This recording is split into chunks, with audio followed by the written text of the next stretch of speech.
السلام علیکم ورحمۃ اللہ وبرکاتہ۔ نحمدہ ونصلی علی رسولہ الکریم، اما بعد فقد قال اللہ تبارک و تعالی فی القرآن العظیم والفرقان الحمید۔ اعوذ باللہ من الشیطان الرجیم، بسم اللہ الرحمن الرحیم۔ الیوم اکملت لکم دینکم واتممت علیکم نعمتی ورضیت لکم الاسلام دینا۔ صدق اللہ العلی العظیم وبلغنا رسولہ النبی الامین الکریم، ونحن علی ذلک لمن الشاہدین والشاکرین والحمد للہ رب العالمین۔ انتہائی خلوص و محبت اور عقیدت و احترام کے ساتھ نبی اور آل نبی کی مقدس بارگاہ میں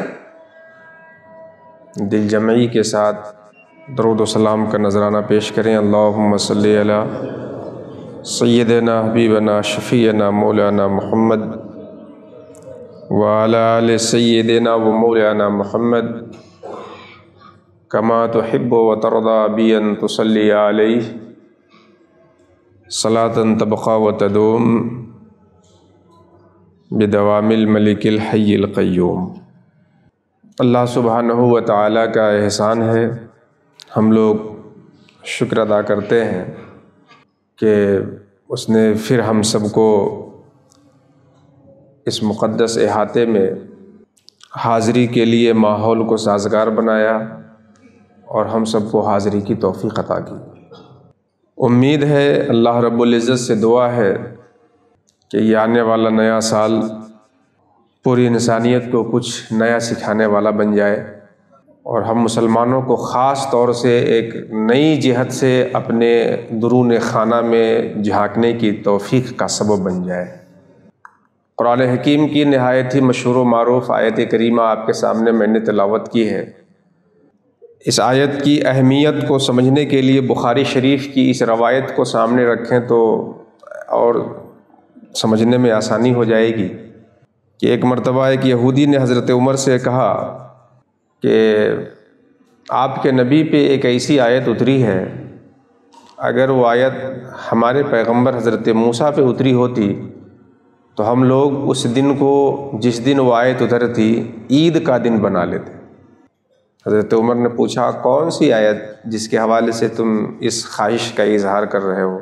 اس یہودی نے برجستہ اس آیت کی تلاوت کر دی، الیوم اکملت لکم دینکم واتممت علیکم نعمتی ورضیت لکم الاسلام دینا، کہ مصطفیٰ آج میں نے آپ کا دین آپ کے لیے مکمل کر دیا، اپنی نعمتیں آپ پہ پوری کر دی اور بحیثیت دین آپ کے لیے اسلام کو میں نے پسند کر لیا۔ یہودی کی بات سن کر کے حضرت عمر کہتے ہیں کہ تم عید کا دن بنا لیتے اور بنانے کی بات کر رہے ہو، اور تمہیں ایسا لگتا ہے کہ ہم مسلمان اس کی اہمیت کو نہیں سمجھتے اور ہم نے اس آیت کو اور اس کے اترنے کے دن کو کوئی خاص موقع میں نہیں لیا ہے؟ ہرگز ایسا نہیں ہے، لیکن صورتحال یہ ہے کہ یہ آیت تو اتری ہی عید کے دن ہے، تو ہم عید بنائیں کیا الگ سے؟ عرفہ کا دن تھا، جمعہ کا دن تھا، خوشی کے ایام تھے، ہفتے کی عید، سال کی عید، کئی عید جمع تھی، اس میں یہ آیت اتری، تو پھر ہم الگ سے عید کیا بنائیں؟ بتانا یہ ہے کہ ہمیں اور آپ کو جو نعمت ملی اسلام کی شکل میں، دین اسلام کی صورت میں، یہ ایک عظیم نعمت ہے اور ہمیں اس نعمت کی اہمیت کو سمجھنا ہوگا۔ ہوا یہ کہ باپ کے ترکے میں جیسے زمین پا جاتے ہیں، مکان پا جاتے ہیں، باپ کی خریدی ہوئی گاڑی آ گئی، نہ کچھ لیا نہ دیا، اسی طریقے سے ترکے میں اس دین کو اور اس مذہب کو ہم لوگوں نے پا لیا۔ مسلمانوں کے گھر پیدائش ہوئی، شمس الدین، قمر الدین، یہ دین وہ دین، یہ اسلام وہ اسلام، مسلمانوں جیسا نام رکھ دیا گیا، ختنہ کر کے مسلمانی کی سند دے دی گئی، ہو گئے مسلمان۔ اپنی ضمیر کو جھنجھوڑ کر کے پوچھیں ہم کہ اس کے علاوہ ہم نے اسلام سے کیا لیا ہے؟ چند مراسم ہیں، اس کے آگے بڑھتے ہیں تو اس کو کر لیتے، اس رسم کو نبھاتے وقت بھی یہ تصور نہیں ہوتا کہ یہ کیوں کر رہے ہیں، کس لیے کر رہے ہیں، کس کی یاد میں کر رہے ہیں، کس مقصد سے کر رہے ہیں، یہ بھی نہیں ہوتا ان مراسم کو نبھانے کے پیچھے۔ کاش یہ جو عظیم نعمت اسلام کی ہمیں ملی ہے، جس قدر عظیم ہے اللہ تبارک و تعالیٰ اس کی اہمیت کا عشیر بھی ہمارے ذہن و دماغ میں اجاگر فرما دے، تو اس اسلامی قانون اور اس کے اصولوں پہ عمل کرنے میں ہم ہیلا اور بہانہ ڈھونڈنے والے نہ بنیں۔ اگر ہمارے جیب سے بے خیالی میں، بے شعوری میں 10 روپے گر جائے کہیں تو افسوس ہوتا ہے کہ نہیں ہوتا؟ ہوتا ہے افسوس، ایک بار نہیں، 2 بار نہیں، کئی بار افسوس ہوتا ہے، یار مجھ سے تو کبھی ایسا نہیں ہوتا تھا، کیسے ہو گیا؟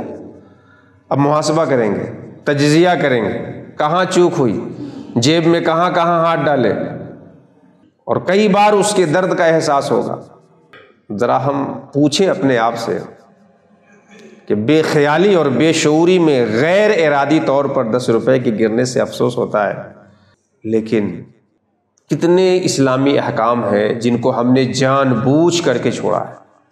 نماز پڑھتے نہیں، پڑھتے ہیں تو اس میں خضوع کی کیفیت نہیں، ہمیں افسوس نہیں ہوتا۔ وجہ یہ ہے کہ 10 روپے کی اہمیت کا احساس ہے، اسی احساس کا حصہ اگر یہاں بھی رہتا اسلامی قانون اور اسلام کے حوالے سے تو ضرور افسوس ہوتا ہمیں، اور آئندہ ہوشیار ہوتے، چوکنا ہوتے۔ اللہ رب العزت نے ہمیں دین اسلام دیا ہے، اور یہ دین مکمل ہے۔ اس دین کے مکمل ہونے کی سند قرآن حکیم میں خود اللہ رب العزت نے عطا کی ہے۔ اگر کوئی اور کسی کو مکمل کہتا تو اس سے زیادہ علم والا، اس سے زیادہ قدرت والا اس کو ناقص قرار دے سکتا تھا۔ شاگرد مقالہ لکھ کر کے آتا ہے، مکمل کر کے آتا ہے، استاد اس میں نقص نکال کر کے اس کو ناقص کر دیتا ہے۔ استاد نے اس نقص کو دور کر کے مکمل کیا تو اس سے زیادہ علم رکھنے والا اس کے اندر نقص نکال کر کے نامکمل کر دیتا ہے۔ اس دین کو مکمل ہونے کی سند اللہ رب العزت نے دی ہے۔ اللہ رب العزت عالم مطلق ہے، قادر مطلق ہے، اس کی طرح کسی کا علم نہیں، اس کی طرح کسی کی قدرت نہیں۔ وہ جس کو مکمل کہہ دے اس کے اندر نقص کا تصور اور وہم و گمان بھی نہیں ہو سکتا ہے۔ اس دین کو مکمل اللہ رب العزت نے قرار دیا، مکمل اللہ نے کہا۔ رات کے بعد دن، دن کے بعد رات، یہ قانون فطرت کا حصہ ہے۔ جاڑے کے بعد گرمی، گرمی کے بعد جاڑا، یہ نظام فطرت کا حصہ ہے۔ امیری کے بعد غریبی، غریبی کے بعد امیری، یہ زندگی کا دستور ہے۔ صحت کے بعد بیماری، بیماری کے بعد صحت، یہ دنیا کا لازمہ ہے۔ لیکن جو اس دین مکمل کو مکمل طور پہ تھامے ہوا ہوگا، جاڑے میں مزہ بھی لینے والا ہوگا، گرمی کا لطف بھی لینے والا ہوگا، بیماری میں صبر کا پھل چکھنے والا ہوگا، اور خوشی میں شکر کے ترانے گانے والا ہوگا، جو اس دین مکمل کو مکمل طور پہ تھامے۔ یہ دین مکمل ہے، اور مکمل ہونا اس اعتبار سے بھی ہے کہ قیامت تک آنے والے سارے مسائل کا حل اس میں موجود ہے۔ کیا حلال ہے، کیا حرام ہے، کیا جائز ہے، کیا ناجائز ہے، شرعی احکام کے اعتبار سے بھی مکمل ہے، اور اس اعتبار سے بھی یہ دین مکمل ہے کہ قیامت تک آنے والے انسانوں کی زندگی میں کیا مسائل زندگی کے آ سکتے ہیں، اس کا بھی حل مکمل طور پہ اس میں موجود ہے۔ لیکن شرط ہے کہ اس دین مکمل کو ہم مکمل پکڑیں۔ دین تو مکمل ہے، اس میں کوئی شک نہیں ہے، لیکن اس مکمل دین کو ہم اپنی زندگی میں مکمل نافذ کریں۔ بعض حصہ دین کا کوئی اور لے لے، بعض حصہ دین کا کوئی اور لے لے، بعض حصہ دین کا کوئی اور لے لے، تو دین تو تھا مکمل، مگر لینے والے اس کو مکمل نہ لیں گے تو ان کی زندگی کے مسائل حل نہیں ہوں گے۔ یہ گاڑی ہے، جس گاڑی سے چل کر کے آپ آئے ہیں، باغ میں اسٹینڈ میں لگائے ہوئے ہیں، بالکل مکمل ہے، فٹ فاٹ ہے، چل کر کے آپ اس سے آئے، لیکن ترکے میں آپ کے 4 بیٹے اس گاڑی کو یوں لے کہ کوئی سیٹ اپنے حصے کی نکال کے رکھ لے، کوئی ہیڈ لائٹ نکال کے رکھ لے، کوئی اس کی چھتری نکال کے رکھ لے، کوئی اس کے چکا نکال کے رکھ لے۔ تو دین اور وہ گاڑی تو تھی مکمل، مگر اس گاڑی کو لینے والے نے مکمل نہیں لیا۔ اگر اسی مکمل گاڑی کو مکمل طور پر رکھے رہتے تو چاروں بیٹھ کر کے جہاں چاہتے وہاں چلے جاتے، لیکن لینے والوں نے مکمل نہیں لیا ہے تو سب ایک ایک حصہ لے کر کے اپنی منزل پہ بیٹھے رہ جائیں گے، راہ میں بیٹھے رہ جائیں گے، کبھی انہیں مقصود تک رسائی حاصل نہیں ہو سکتی ہے۔ ابھی محفل کے بعد روحانی غذا فراہم کی جائے گی، سما کی محفل میں رہیں گے، اس کے بعد جسمانی غذا آپ کے سامنے آئے گا۔ کئی بکروں کا حضور کے کرم سے انتظام ہوا ہے، سالن آپ کے سامنے آئے گا، وہ سالن بالکل مکمل ہے، اس میں مرچ بھی ہے، ہلدی بھی ہے، دھنیا بھی ہے، پانی بھی ہے، گوشت بھی ہے، سب ہے۔ سالن آپ کے سامنے جو بالٹی اور ڈونگے میں لایا جا رہا ہے وہ ہے بالکل مکمل، لیکن بنانے والا بنانے کے وقت 4 باورچی تھا، ہلدی لے کے الگ رہے، پاؤڈر لے کے الگ رہے، مرچا لے کے الگ رہے، کوئی گوشت الگ لیے رہے، اور آپ کے سامنے حاضر کیا جائے تو وہ کبھی بھی مکمل نہیں ہوتا۔ تھا تو انتظام مکمل، مگر اس کو لینے والے نے مکمل نہیں لیا ہے، تو آپ کی بھوک ہی ختم نہیں ہوگی اور آپ اس سے فائدہ بھی حاصل نہیں کر پائیں گے۔ میں عرض یہ کرنا چاہتا ہوں کہ یہ دین مکمل ہے، اور لکھے مکمل ہونے کی سند اللہ رب العزت نے دی ہے۔ ذمہ داری اس دین کے ماننے والوں کے اوپر یہ آتی ہے کہ وہ اس دین کو اپنی زندگی میں مکمل طور پہ نافذ کریں۔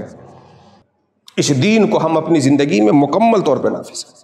میرا ایمان ہے، میرا یقین ہے، میرا ایذان ہے کہ جو اس دین کو اپنی زندگی میں مکمل طور پہ نافذ کر لے گا اسے کوئی حکومت اپنے یہاں سے بھگائے گی نہیں، اپنے یہاں بلانے پہ مجبور ہوتی نظر آ جائے گی۔ جو اس دین مکمل کو مکمل طور پہ اپنی زندگی میں نافذ کر لے اسے کوئی حکومت بھگائے گی نہیں، اپنے یہاں بلانے پہ مجبور ہو جائے گی، لیکن مکمل لینا پڑے گا اس دین کو۔ اچھا، یہ دین مکمل ہے تو اس کے اجزائے تکمیلی کیا کیا ہیں؟ اس کے لیے میں ایک بات آپ سے عرض کروں، اپنے بچوں سے اکثر اس کو سمجھاتا ہوں، بتاتا ہوں، جو لوگ باہر سے ہیں وہ اس چیز کو دھیان دیں کہ ایمان، اسلام، احسان، آپ خوب ان تینوں الفاظ سے واقف ہیں۔ ان کے حوالے سے علماء نے یہ فیصلہ کیا ہے کہ اذا اجتمع تفرق وَإِذَا افْتَرَقَ اجتمع، یعنی اگر یہ ایک ساتھ بولا جائے تو سب کا الگ الگ معنی ہوگا، ایک ساتھ اگر تینوں کو بولیں تو سب کا الگ الگ معنی ہوگا، اور اگر کوئی ایک بول دیا جائے تو من حیث الکمال، من جہت الکمال، سب اس میں شامل مانا جائے گا۔ ایمان، اسلام، احسان، کوئی ایک لفظ بولیں گے تو سب اس میں شامل ہوگا، اور اگر تینوں ایک ساتھ بولے کسی مقام پہ ذکر ہو تو تینوں اپنے الگ الگ معنی کے اعتبار سے الگ الگ تقاضے کو بتائیں گے۔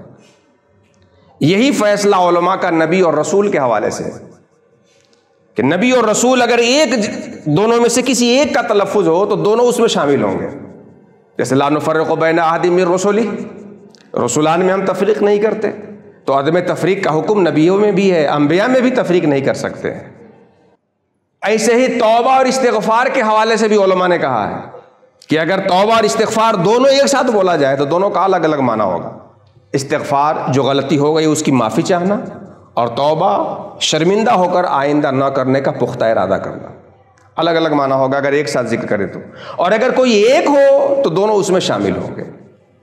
اس کو میں ایک عام مثال سے سمجھا دوں کہ دال ہے، چاول ہے، سبزی ہے، سلاد ہے، سب کا اپنا الگ الگ مفہوم ہے، الگ الگ مفہوم ہے کہ نہیں مفہوم؟ ایک ساتھ سب کو ذکر کریں گے تو کوئی ایک دوسرے میں شامل نہیں رہے گا۔ آپ دسترخوان سے کھا کر کے نکلے، پوچھے کیا کھائے؟ دال کھائے، چاول کھائے، سبزی کھائے، سلاد کھائے، سب کا الگ الگ مفہوم۔ اور اگر کوئی ایک ذکر کر دیجئے تو جو بھی کھانے کے لازمی حصے ہوتے ہیں وہ اس میں شامل مانے جائیں گے۔ اب لازمی حصے کیا ہو سکتے ہیں؟ وہ علاقے کی تبدیلی کی بنیاد پہ بدلتے رہتے ہیں۔ یو پی میں دال چاول روٹی دونوں آدمی دونوں وقت کھاتا ہے، ہمارے بہار میں بعض علاقوں میں صرف چاول کھاتے ہیں ایک وقت میں، بعض علاقوں میں صرف روٹی کھاتے ہیں، تو جہاں کا جو عرف ہوگا اس حساب سے۔ اگر کہہ دیجئے دسترخوان سے نکلنے کو کہ روٹی کھا کے آ رہے ہیں تو چاول اس میں شامل مانا جائے گا، اگر کہے کہ چاول کھا کے آ رہے ہیں تو روٹی اس میں شامل ہو جائے گی، اور اگر دونوں ذکر کیجئے تو دونوں کا اپنا الگ الگ مفہوم ہوگا۔ اذا اجتمع تفرق واذا تفرق اجتمع، جب جمع ہوگا تو دونوں کا الگ الگ مفہوم کیا ہے؟ یہ دین کے 3 بنیادی حصے ہیں، جو ایمان، اسلام، احسان، ان تینوں کو مضبوطی سے پکڑنے والا ہوگا وہ دین کو مکمل طور پہ تھامنے والا ہوگا، اور جو ان میں سے کسی کو بھی چھوڑنے والا ہوگا وہ دین کو مکمل طور پہ پکڑنے والا نہیں ہوگا۔ اسے آپ حضور داعی اسلام کی تعبیر کی روشنی میں اور اسلامی تفہیم کی روشنی میں سمجھنا چاہے دین کو، ایک درخت سے سمجھ سکتے ہیں، کیونکہ بخاری شریف میں بھی نبی کریم صلی اللہ علیہ وسلم نے ایک موقع پہ صحابہ سے فرمایا کہ درختوں میں سے ایک درخت ایسی ہے جس کی مثال مسلم کی طرح ہے، بتاؤ تو وہ کون ہے؟ قرآن شریف میں بھی شجرۃ طیبۃ اصلھا ثابت وفرعھا فی السماء، درخت اس کا ایک حصہ بیج ہوتا ہے جو زمین کے اندر چھپا ہوا ہوتا ہے، اوپر سے دکھتا نہیں ہے وہ حصہ۔ دوسرا حصہ پودے کی شکل میں ہوتا ہے جو زمین کے اوپر تناور شاخوں کے ساتھ تناور پودے کی شکل میں ظاہر ہوتا ہے، اور تیسرا حصہ اس کا پھل ہوتا ہے۔ ایمان بیج کی طرح ہے، تصدیق بالقلب کا نام ہے۔ یہ قلب کی جو زمین ہے، اس زمین میں چھپے ہوئے بیج کا نام ایمان ہے۔ زمین کے اندر بیج پڑ گئی تو اعمال کی شکل میں تناور درخت جوارے سے صادر ہوگا۔ یقین ہے تو اس احکام پہ عمل ہوگا، نماز پڑھیے، روزہ رکھیے، زکوٰۃ دیجیے، جو احکام ہے اس کو انجام دیجیے۔ اور تیسرا اخلاق، جو اس درخت کا پھل ہے۔ ایمان، اسلام، احسان، اس کو دوسری تعبیر میں آپ اگر کہنا چاہیں تو عقیدہ، عمل، اخلاق، یہ دین کے 3 بنیادی حصہ ہوا۔ عقیدہ، عمل، اخلاق۔ ڈاکٹر اقبال نے بڑی اچھی بات کی کہ یقین محکم عمل پہ ہم محبت فاتح عالم۔ یقین محکم وہ ایمان ہو گیا، مسلسل عمل ہونا چاہیے، اسلامی تقاضوں پہ عمل رہنا چاہیے، عمل مسلسل ہونا چاہیے، عمل پیام ہو گیا، اور محبت اخلاق ہے۔ یقین محکم عمل پہ ہم محبت فاتح عالم، جہاد زندگانی میں ہیں یہ مردوں کی شمشیریں۔ جو دین کو ان تینوں حصوں کے ساتھ پکڑنے والا ہوگا وہ دین کو مکمل پکڑنے والا ہوگا، اور جو مکمل دین کو پکڑے گا یہ دین اس انسان کو مکمل کر دے گا، اور جو مکمل انسان کسی سماج میں رہے گا، سماج اس سے نفرت نہیں کرے گا، اس مکمل کو اپنے سینے میں جگہ دینے والا رہے گا۔ آج صورتحال یہ ہے کہ کوئی مزعومہ تخیلات کو تصدیق قلبی سمجھ کر کے الگ بھاگا ہوا ہے، کوئی عمل کو لے کر کے الگ بھاگا ہوا ہے، اور کوئی تصوف کے نام پر اگربتی اور موم بتی کی دکان چلانے اور چادر بیچنے میں الگ بھاگا ہوا ہے۔ دین کو مکمل طور پہ ہمیں پکڑنا ہوگا، عقیدہ بھی ہمارا صحیح ہونا چاہیے، عمل بھی ہمارا صحیح ہونا چاہیے، اور اخلاق بھی ہمارے صحیح ہونے چاہیے۔ یہ ہمارا دین ہم سے مطالبہ کرتا ہے۔ ہم امید کرتے ہیں کہ اس نئے سال میں نئی جہت سے ہم اس دین کے تینوں گوشوں کو خاص طور پہ پکڑنے اور اپنی زندگی میں اتارنے کی کوشش کریں گے۔ مولا کریم مجھے کہنے سے زیادہ اور آپ کو سننے سے زیادہ ان مشائخ اعظام کے توسط سے عمل کی توفیق عطا فرمائے۔ بندہ داد محاصل شد فراغ، وما علینا یا اخی الا البلاغ۔ السلام علیکم ورحمۃ اللہ وبرکاتہ۔